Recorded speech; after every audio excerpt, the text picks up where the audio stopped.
Disney is once again shaking up the media industry, saying it will stop selling movies to Netflix and begin offering ESPN sports programming and family films directly to consumers via 2 new streaming services. I want to get straight to our David Westin in New York. David, take it away. Thanks so much, Emily. We have the man of the hour, Bob Iger. He's the chairman and CEO of the Walt Disney Company, joining us from the West Coast. So, Bob, this is a major strategic move, as you've said, for the Walt Disney Company, going over the top, if I can put it that way, not only with ESPN, people were asking about that, but also with Disney and Pixar.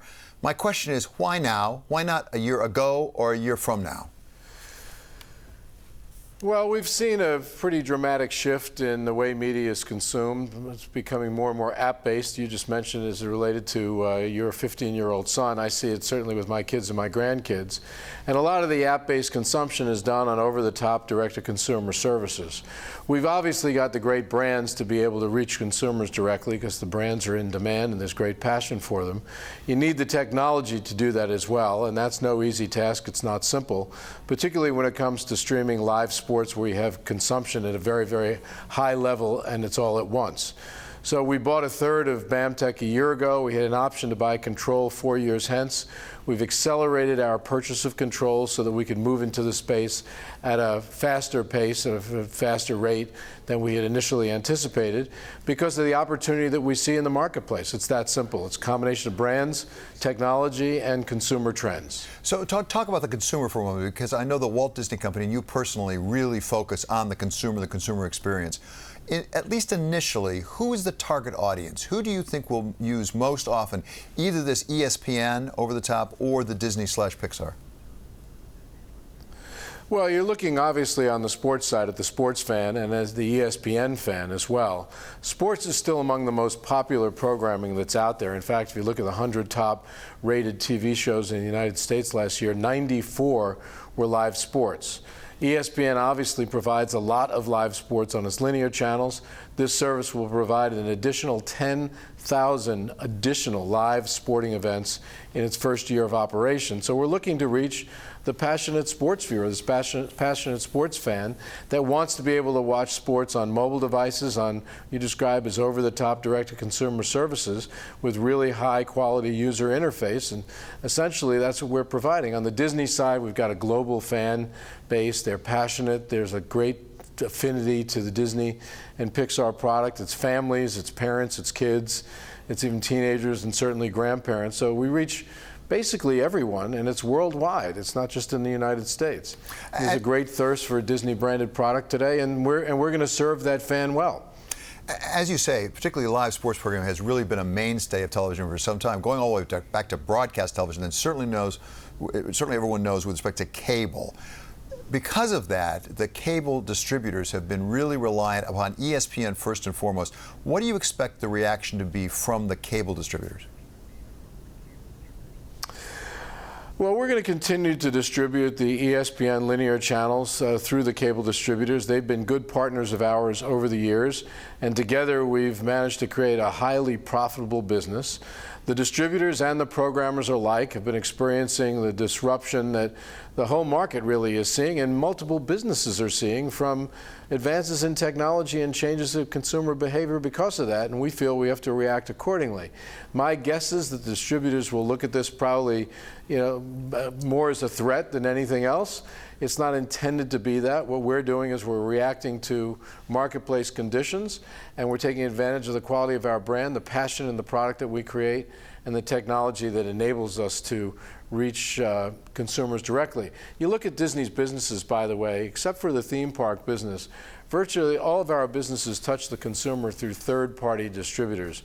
That's everything from big box retailers to owners of motion picture theaters, and I could go on and on. This is an opportunity for us to reach the consumer directly, and that's an important step for the company in terms of growth. So, Bob, help me make sure I understand this correctly. Again, stick with ESPN just for a moment. If I sign up for this app the moment it's available early 18, is that right? Yes. So if early 18. If I sign up for this, one app, so it's the ESPN app. But I won't get all of ESPN programming unless I've authenticated through my cable provider. Is that correct? That's correct. So there's one app that exists today. You can watch ESPN's linear channels on that app. This will give you the ability to buy access to another 10,000 live events through that same app experience with a subscription, what should be a very, very user-friendly method as far as we can tell. And eventually, I guess you could maybe predict that you'll be able to watch the linear channels in a similar fashion, meaning subscribe to them directly, but we don't have plans to do that right now. We'll watch the marketplace and see how it evolves. Is this the beginning of the end for the bundle, do you think? I think that's a little bit, maybe a little bit too strong. I don't think it's the beginning of the end at all. We've seen erosion of the bundle as new entrants in the marketplace offer consumers options. But no, I think it's still, first of all, it's still highly profitable. Secondly, I think it's still a very good consumer proposition. There have been incursions on the bundle, whether it's from new over-the-top providers, YouTube, Hulu being a couple of them. In fact, we're an owner of Hulu, so we know about that. There's more competition to reach consumers with multi-channel services.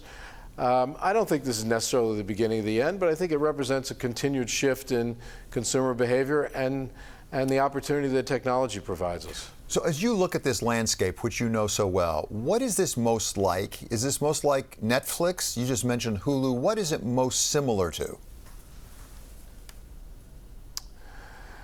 Well, I think you have to look at Disney and ESPN differently. The goal on the ESPN front is to create the ultimate called digital marketplace for live sports, a destination that sports fans can go to access a large array, probably the largest array of live sports available. Whether you call it a bazaar or you want to call it a marketplace, that's what that is. If Netflix is that to scripted programming and to documentaries and the like, I guess you could compare ESPN to that. And that if this is maybe the Netflix of sports would be one way to look at it. Disney is very, very different because it's a pure brand play. This is taking a product out that has an incredibly robust fan base, that has not only a great history, but it's got a great present and a very, very bright future when you look at the intellectual property. Universal appeal, relevant as can be, even though it's almost a 100-year-old brand, and very much, I think, welcomed into the home and on mobile devices for kids and families around the world. So it's a very, very specific brand play, and I think a great way for Disney to reach consumers directly, which we haven't been able to do in the past because the technology didn't exist to allow that to happen. When a CEO like you makes a major strategic decision like this, they inevitably have to ask themselves, do I build it or do I buy it? Did you go through that process? Did you consider buying something, for example, like a Netflix? Why did you decide to build it rather than buy it? Well, in a way, this is a buy as well. We're buying a technology platform that's enabling us to create these businesses and go into the space much faster than we would have had we built it. I'm not going to comment on whether we looked at Netflix or what other acquisition opportunities that we've looked at or have had. We obviously have the financial wherewithal to do a number of things, but this seemed to be the best step for not only the Walt Disney Company, but for our shareholders in terms of creating a growth strategy, really growing the company long-term, taking a long-term view, which is really important, but also addressing some of the near-term issues that we're seeing, which is all about the disruption created by digital technology. In the sports app, the ESPN app, you have some major sports in there. You've got the NHL, you've got the MLB, the Major League Baseball, you've got college sports. I don't see NFL at this point. I don't see NBA. Are there plans to add those, and under what terms could you get them in? Well, we intend to license sports specifically for this app beyond the sports that have already been licensed either by BAMTech, because they've been in the business of licensing, or by ESPN.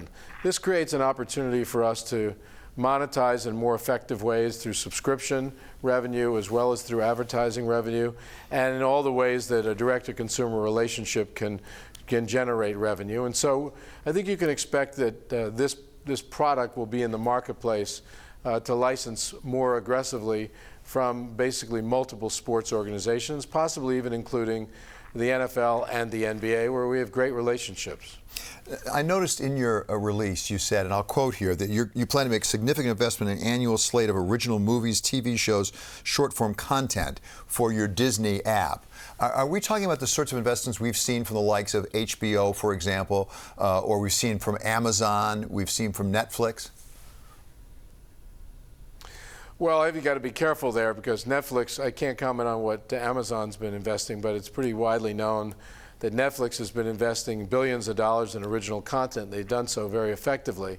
I think what you mentioned, when you mentioned HBO, maybe this is a little bit more akin to that. We're going to basically produce, we're already developing original movies and original television series specifically for this Disney branded service.